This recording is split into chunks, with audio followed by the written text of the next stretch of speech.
అసలు కేసీఆర్ ఎందుకు ఓడిపోయాడు? అదే ఈ ఆత్మగౌరవ సమస్య రివర్స్ అయింది ఆయనకు. అంటే ఎట్లా? అంటే ఏంటంటే ఒక 5 ఏళ్ల కాలంలో సెకండ్ టర్మ్లో ఈయన ఎవరిని దగ్గర రానియాడు, ఎవరితో మాట్లాడట. ఎమ్మెల్యేలు కూడా ప్రజల మధ్య పోయి చెప్పేటోళ్ళు. మాకు దొరుకుతాడని ఆయనకు చెప్దాం అనుకుంటే మీ సమస్యను ఆయనకు చెప్తే పరిష్కారం అవుతుంది. చాలాసార్లు ఎమ్మెల్యేలు నాయకులను మండల స్థాయి నాయకులు, జిల్లా స్థాయి నాయకులను తీసుకొని ప్రగతి భవన్కి వచ్చి రిటర్న్ పోయేటోళ్ళు. అంటే ఎందుకు కలవాడు? ఉద్యమ కాలంలోనేమో ఆయనే అపరిచితుడు సినిమాలో 2 పాత్రలు ఉంటాయి. ఉద్యమ కాలంలో కేసీఆర్ ఏంది?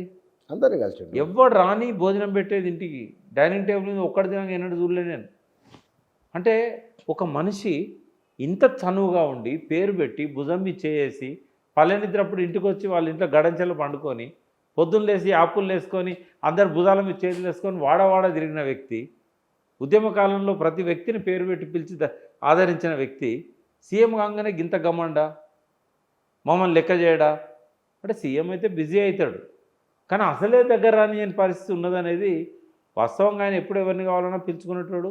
కొన్నిసార్లు ఆయన కమ్యూనికేషన్ గ్యాప్ కూడా ఉండేది. వాళ్ళు వచ్చి అక్కడ బయట వెయిట్ చేసిపోయేటోళ్ళు ఆయనకు తెలియకపోయేది.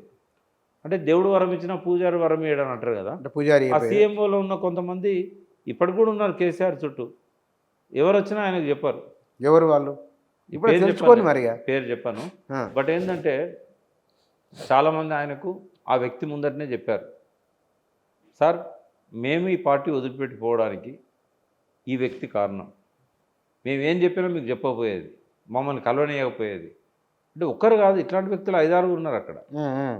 అంటే వాళ్ళకుండే ఇబ్బందులు వాళ్ళకుంటాయి బుచ్చన్న. ఎవరికి? 5-6కి. కేసీఆర్ గారు ఎప్పుడు మూడ్లో ఉంటాడు. ఆయన ఏదైనా ఆలోచించినప్పుడు మనల్ని మాట్లాడియాడు, మనం డిస్టర్బ్ చేయనీడు. ఒక డిఫరెంట్ క్యారెక్టర్ కేసీఆర్. ఇంతకుముందు చెప్పిన కదా నేను, ఒక ఆధ్యాత్మిక ఒక స్పిరిచువల్ లీడర్షిప్ అని. ఏదైనా కళ్ళు మూసుకొని కాలు ఒప్పుకుంటా ఆలోచిస్తూ ఉంటాడు. ఆయన డిస్టర్బ్ చేయాలంటే భయం ఎవరికైనా. మమ్మల్ని కూడా డిస్టర్బ్ చేయనీయకపోయేటాడు. ఇట్లా అనేటోడు. మా నోట్లోకి వెళ్ళి మాట ఏదైనా వస్తుంటే కళ్ళు మూసుకొని ఇట్లా అనేటోడు. అంటే ఆయన ఏదో ఆలోచిస్తున్నాడు, ఏదో మూడ్లో ఉన్నాడు, డిస్టర్బ్ చేయొద్దని మేము సైలెంట్గా ఉండేటోళ్ళం. ఎట్లా ఎంతసేపు ఉంటాడు? రోజుల కొద్ది ఉంటాడు. నీకు ఒకటి చెప్తే ఎగ్జాంపుల్, ఒకసారి సెంట్రల్ మినిస్టర్ వచ్చిండు, రమ్మంటేనే వచ్చిండు. సెక్రటరీలో కూర్చొని ఇంటికి పోయిండు. రమ్మన్నాడు, టైం ఇచ్చిండు, సార్కి అలా వీలు కాదని పంపించేసాడు. తర్వాత వేరు పార్టీల నాయకులను పంపించిండు, కమ్యూనిస్టు, బీజేపీ. ఎన్నోసార్లు పార్టీలో ఉన్న పెద్ద నాయకులను పంపించాడు. హోమ్ మినిస్టర్ గేట్ దాకపోతే లోపలికి రానియలేదు, ఆయన కింద ఉండే పోలీసులు. ఎందుకు? అదే మరి చాలా నెగిటివ్ అయింది, అది అనుమతి లేదని. ఈటల రాజేందర్ది పెద్ద ఇష్యూ అది. 8-9 మంది ఎమ్మెల్యేలను, అప్పుడు గంగుల కమలాకర్ ఎమ్మెల్యేనే, మంత్రి కాలే. ఆయన వాళ్ళందరినీ తీసుకొని కారులో పోతే గేట్లకు రానియలేదు. అది లోపల కాసేపు కూర్చొని పోతామే అంటే, సార్ కలవకపోయినా పర్లేదు, మా ఇజ్జత్ పోతుంది, లోపల పోయి కాసేపు కూర్చొని సార్ బిజీగా ఉన్నాడు కలవలేకపోయాడు అని చెప్తాము అంటే నో, పర్మిషన్ లేదు. నేను అడిగిన రాజేందర్ను, ఎందుకు ఇట్లా అయింది రాజేందర్ నీకు అని అన్నా. అంటే 2 ఇష్యూస్లలో నేను సార్ని హర్ట్ చేసిన. మొదటిది ఏంటంటే సఫాయి కార్మికులు, మున్సిపల్ వాళ్ళు ఎక్కడ చెత్తను అక్కడనే ఉంచి స్ట్రైక్ చేశారు. ఆ నాయకులను తీసుకొని పోయినా నేను సార్ని కల్పిద్దామని. కలిసిండు. అప్పుడు అందరు నాకు గేట్లు తీసిండ్రు, మినిస్టర్ని కాబట్టి, అప్పుడు ఫైనాన్స్ మినిస్టర్. సార్ దగ్గర తీసుకొని మాట్లాడించిన. ఆయన కోపం వచ్చింది.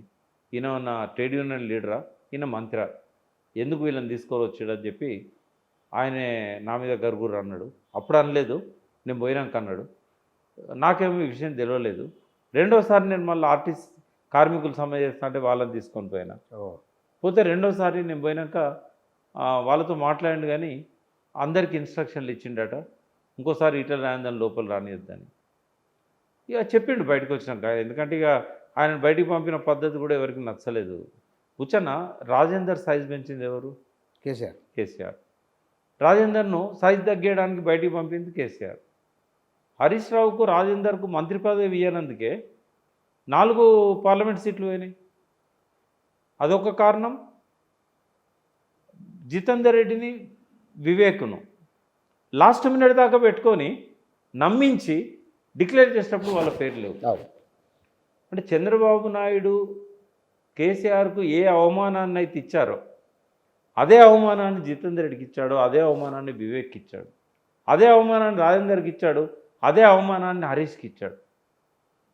ఆ 6 నెలల టైంలో హరీష్కి ఏమన్నా ఫోన్ చేస్తే అన్న దయచేసి ఫోన్ చేయకండి, ఫోన్ ట్యాపింగ్ అవుతుంది, మీ బతుకు కూడా ఆగమవుతుంది నాలాగా అని చెప్పేటోడు. ఆయన ఇంటి దగ్గర ఒక్కరు కూడా రాకపోయేది, ఎవరిని రానియలేదు. ఎందుకంటే మీరు నా దగ్గరకు వస్తే మీ లైఫ్ ఎక్కడ ఆగమవుతుందో అని. అంటే ఇవన్నీ ప్రజల్లో పోతాయి కదా.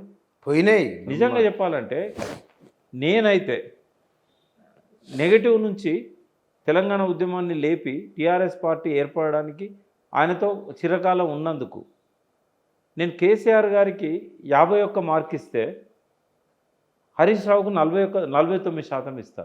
100% వాళ్ళ నుంచే వచ్చింది అనుకుంటే.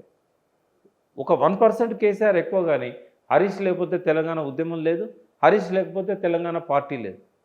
అడుగున పడ్డప్పుడల్లా ఆర్థిక సమస్యల్లో కానీ ఇతరత్ర కానీ క్రైసిస్లో కానీ ఆయన కరెక్ట్. ఆయన క్రైసిస్ మేనేజర్. ఎవరిని పార్టీలోకి తీసుకొచ్చినా కూడా వేరే పార్టీలోకి వెళ్ళి హరీష్ రోల్ లేకుండా లేదు. అసలు కలిసే వ్యక్తి ఎవరంటే ఆయన ఒక్కరి పేరే. మొన్న ఎలక్షన్లో కూడా చెప్పకూడదు కానీ అందరు చేయించారు కేసీఆర్కు డబ్బులు లేనప్పుడు. ఒక్క హరీష్ ఆదుకున్నాడు, మళ్ళీ ఆదుకున్నాడు. అంటే పడుతున్నప్పుడల్లా లేపింది ఆయనే. ఆయనకు నువ్వు మంత్రి పదవి ఇవ్వకపోతే ప్రజలు ఏమనుకుంటారు? బాగా చాలా ఈటల రాజేందర్ను ప్రతిపక్ష నాయకుడిని చేసింది నువ్వు, నీ టీఆర్ఎస్ ఫ్లోర్ లీడర్ 2 సార్లు. రాజశేఖర రెడ్డి గవర్నమెంట్లో, కిరణ్ కుమార్ రెడ్డి రోషయ్య గవర్నమెంట్లో ఎవరు ప్రతిపక్షాన్ని నడిపింది? అసెంబ్లీలో ఎవరు తెలంగాణ కోసం? ఇంకొకటి, ఈటల రాజేందర్ చేసిన ఒక గొప్ప పని తెలవాలి అందరికీ. ఎవరు అరెస్ట్ అయినా బెయిల్ మీద తీసుకురావడానికి డబ్బులు డిపాజిట్ చేసింది కొన్ని కోట్ల రూపాయలు, ఎన్ఆర్ఐ కోట్లు. ఈటల రాజేందర్, కొంతమంది ఎన్ఆర్ఐస్లో హరీష్ రావు. అప్పుడు కేసీఆర్ గారు ఏం రూపాయి పంపలే, వీళ్ళ ఫోన్లు చేసి చెప్పేటోడు, వాళ్ళని చూసుకోండి. నేను క్యాంపస్ స్టూడెంట్సే, ఇప్పటి డిపాజిట్లు ఉన్నాయి కోట్లలో, వాళ్ళు పంపినాయి. అంటే లాఠీ చార్జ్ జరుగుతున్నా, ఎవరైనా చనిపోయినా ఓదార్చడానికి పోయింది ఎవరు? 1-2 కేసులలో మాత్రమే కేసీఆర్ గారు వచ్చారు. ఏదో క్యాంపస్ ముందట, కానీ మొత్తం వీళ్ళే కదా ఓదార్చింది. మరి ఇటువంటి వ్యక్తులను నువ్వు పక్కన పెట్టి దొంగలందరికీ నువ్వు వేరే పార్టీలో వచ్చిన మంత్రి పదవులు ఇస్తే మండదా జనానికి? వివేక్ ఏం పాపం చేసిండని నువ్వు అప్పుడు ఇయ్యలేదు? ఆయన ఎలిజిబుల్ కాదా? జితేందర్ రెడ్డి ప్రతిసారి, జితేందర్ రెడ్డి అయితే చాలా విచిత్రంగా ఉంటుంది. నేను జితేందర్ రెడ్డి నాతోనే ఉన్నాడు ఆ రోజు. నా పేరు అనౌన్స్ అవుతుంది అన్న ఇప్పుడు అని అన్నాడు. అంటే మంచిదే కదా, సంతోషం, అడ్వాన్స్ కంగ్రాచులేషన్స్ అన్న. ఇద్దరం కూర్చొని టీవీ చూస్తాను. ఆయన ఎవరి పేరు, మన్నే శ్రీనివాసరెడ్డి పేరు అనౌన్స్ చేసి బాగా మండిపడ్డాడు. ఏం చేయాలన్నా అన్నాడు. ఏం చేయకును అన్న. లేదు నేను సైలెంట్గా ఎట్లుంటా అంటే, కాదు ఈ ఒక్కరోజు నువ్వు ఒప్పుకోవట్టు. నరేంద్ర కూడా గిట్లనే ఆగమైండు. కేసీఆర్ గారు అంతకంటే గొప్ప పొజిషన్ ఏమైనా నాకు ఇస్తాడేమో, అందుకే నాకు టికెట్ ఇవ్వలేదు అని చెప్పు మీడియాలో. నువ్వు అంతమించి ఏం చెప్పకు, తిట్టకు అని చెప్పిన. ఆవేశాన్ని అంతా అంచుకొని మహబూబ్నగర్ పోయి ప్రెస్ మీట్ పెట్టి, బహుశా కేసీఆర్ గారు నాకు టికెట్ ఇవ్వలేదు అని అంటే ఆయన మనసులో ఇంకేదన్నా పెద్ద పాత్ర నాకు ఉండొచ్చు అన్నాడు. కానీ అక్కడి నుంచి కాల్ రాలేదు, ఈయన కలుస్తానంటే పిలుపు ఇవ్వలేదు అపాయింట్మెంట్. ముందు క్షణం దాకా సంతోష్ కానీ ఇంకోరు కానీ అన్న నీకే వస్తుందని చెప్పుకుంటూ వచ్చిండు. అక్కడనేమో అరుణకు అనౌన్స్ చేసిండు ఆ సీటు. ఎవరో అరుణ అనుకుంటా లాస్ట్ టైం పోటీ చేసి. ఏం చేయడానికి లేదు ఆయనకు. వేరే పార్టీలో పోదామంటే అన్ని పేర్లు అనౌన్స్ అయినాయి. ఎందుకట్ట జరిగింది? ఆయన చెప్పింది చెప్తాను నేను. ఆయన కేసీఆర్తోని నరేంద్ర మోడీ దగ్గర పోయినప్పుడల్లా జిత్తు బాగున్నావా అంటాడు ఆయన. జితేందర్ రెడ్డి బీజేపీలో ఎంపీ కాదు ఇదివరకు. అవును. అప్పుడు మోడీ ఏంది? అప్పుడు మోడీ ఏం లేదు, మామూలు కార్యకర్త. మన వినోద్ ఉన్నాడు కదా, వినోద్ హరిశ్చంద్ర మాథూర్ లేన్లో వినోద్ ఇంట్లో ఒక చిన్న అవుట్ హౌస్ ఉంటుంది, జనరల్ వాచ్మెన్ల కోసం కడతారు. అది అన్న మోడీ ఉండేవాడు 9 సంవత్సరాల నాడు. అప్పుడు వినోద్ లేడు, బట్ వినోద్ ఉన్న క్వార్టర్ వినోద్ ఇంటికి నేను పోయినప్పుడు వినోద్ చెప్పిండు, ఇంట్లో మోడీ 9 ఏళ్ళు ఉన్నాడు ప్రకాష్, స్నానం చేసి బ్యాగ్ వేసుకొని బయట పోయేటోడు, రాత్రి వచ్చేటోడు. అంటే మోడీ అట్లున్న టైంలో జితేందర్ రెడ్డి ఎంపీ ఉన్నాడు. కొంచెం ఆయన ఎక్కడున్నా కూడా చెడు ఆగడు, బాగా హై ప్రొఫైల్లో ఉంటాడు. అయితే 2 సార్లు జిత్తు ఎట్లున్నావు ఏంది అని కేసీఆర్ని పక్క పెట్టి జిత్తుతో మాట్లాడాడు. నరేంద్ర మోదీ. మోదీ తర్వాత ఒకసారి తీసుకుపోలేదు ఆయన. వేర్ ఈజ్ అవర్ జిత్తు అని అడిగిండు. కేసీఆర్ ఏమనుకున్నాడు, రేపు ఏమన్నా గవర్నమెంట్లో అటు ఇటు అయితే జితేందర్ రెడ్డి మనతో ఉండడు, మోడీ పిలిస్తే పోతాడు అని ఆయనకి ఇవ్వలేదు. వివేక్ ఇవ్వకపోవడానికి వివేక్ చెప్పింది ఏంటంటే, దళిత వర్గాలల్లో అంత ఎదిగొచ్చిన నాయకులు లేరు. అప్పుడు వెంకటస్వామి, మళ్ళీ వివేక్ పొజిషన్ వచ్చింది. తెలంగాణ ఉద్యమంలో పార్లమెంట్లో టీఆర్ఎస్కు ఒక ఇద్దరు ఎంపీలు ఉన్నప్పుడు, అంటే ఇద్దరు ఉన్నా కూడా విజయశాంతి లాస్ట్లో వెళ్ళిపోయింది, బిల్లు పెట్టే టైంలో లేదు. అవును, బట్ ఆ కథ అంతా నడిపించిన దానిలో వివేక్ది కీలక పాత్ర. చాలా చాలా క్రూషియల్. అయితే ఒక ఎదిగొచ్చిన డబ్బులు కూడా ఇచ్చిండు ఆయన, చనిపోతే వాళ్ళ కుటుంబాల సొంత చాలా చేసిండు. అందరినీ రాజగోపాల్ రెడ్డి, వివేక్, పొన్నము, మధుయాష్కి వీళ్ళంతా కలిసి. అయితే నన్ను ఒక అట్టడుగు వర్గంలో నుంచి ఎదిగొచ్చిన కదా, డబ్బు ఉంది, పత్రిక ఉంది, ఛానల్ ఉంది, ఎక్కడనో ఒకడ నన్ను గొంతు కోయాలనుకున్నాడు. ఇంకా ఎదగనేయడం ఆయనకి ఇష్టం లేదు, అందుకని నన్ను తొక్కేసిండు అని చెప్పిండు. అందుకే మళ్ళీ ఆయన వేరే పార్టీలోకి వెళ్ళిపోయాడు, బీజేపీలోకి వెళ్ళిపోయాడు. అంటే ఏదన్నా కావచ్చు, కేసీఆర్ మనసులో ఏమన్నా ఉండొచ్చు, ప్రజలు ఏమనుకుంటారనేది చెప్తాను నేను. ఏ ఆత్మగౌరవ సమస్యనైతే ప్రజల ముందు పెట్టి వాళ్ళ నరాన అణువున ఆత్మగౌరవ సమస్యను జీర్ణించేటట్టు కేసీఆర్ చేశాడో అదే తిరిగి ఆయనను కాటేసింది. అందువల్ల ఓటమి, అంతే, అందువల్లనే ఓటమి. ఎందుకంటే అంటే ఓటమికి ఒక 5-6 ప్రధాన కారణాలు ఉన్నాయి. ఇది కూడా ఒకటి, చేసిన ప్రగతి చెప్పుకోలేవడం కూడా ఒకటి, ప్రజలల్లా వీళ్ళు పనికిరాని వాళ్ళు అని నిర్ధారించబడ్డ తర్వాత మూడోసారి నేను కుక్క నిలబెట్ట గెలుస్తుంది అన్న పద్ధతిలో మళ్ళీ వానికే, ప్రజలు అసహించుకున్న వానికే టికెట్ ఇవ్వడం మూడో కారణం. రేవంత్ రెడ్డి చెప్పే అబద్ధాలను, కాంగ్రెస్ పార్టీ చేసే అసత్యాలను నమ్మిన వాళ్ళు నాలుగో కారణం. ప్రజలు అభివృద్ధి గురించి పట్టించుకోకుండా సంక్షేమానికి పెద్దపీట వేసి, సంక్షేమమే నాకేమొస్తుంది అంటే, ముఖ్యమంత్రి అయిన ఆయన డబ్బులు సంపాదించుకుంటాడు, మంత్రులు అయిన వాళ్ళు డబ్బులు సంపాదించుకుంటాను, ఎమ్మెల్యేలు అయిన వాళ్ళు డబ్బులు సంపాదించుకుంటాను, అంతే, మేము కట్టిన పనులే కదా వచ్చింది అది. అది నాకేంది అన్నప్పుడు సంక్షేమం ప్రధానంగా వస్తుంది. ఈయన 2000 ఇస్తా అన్నాడు, ఆయన 4000 ఇస్తా అన్నాడు. ఈయన మహిళలకు 2500 ఇస్తా అన్నాడు, ఫ్రీ బస్ అన్నాడు. 6 గ్యారంటీల పాత్ర తక్కువ కాదు. ఆయన అవన్నీ ప్రకటించిన తర్వాత కేసీఆర్ 2వ విడత మేనిఫెస్టో రిలీజ్ చేశాడు, సవరించుకోలేదు.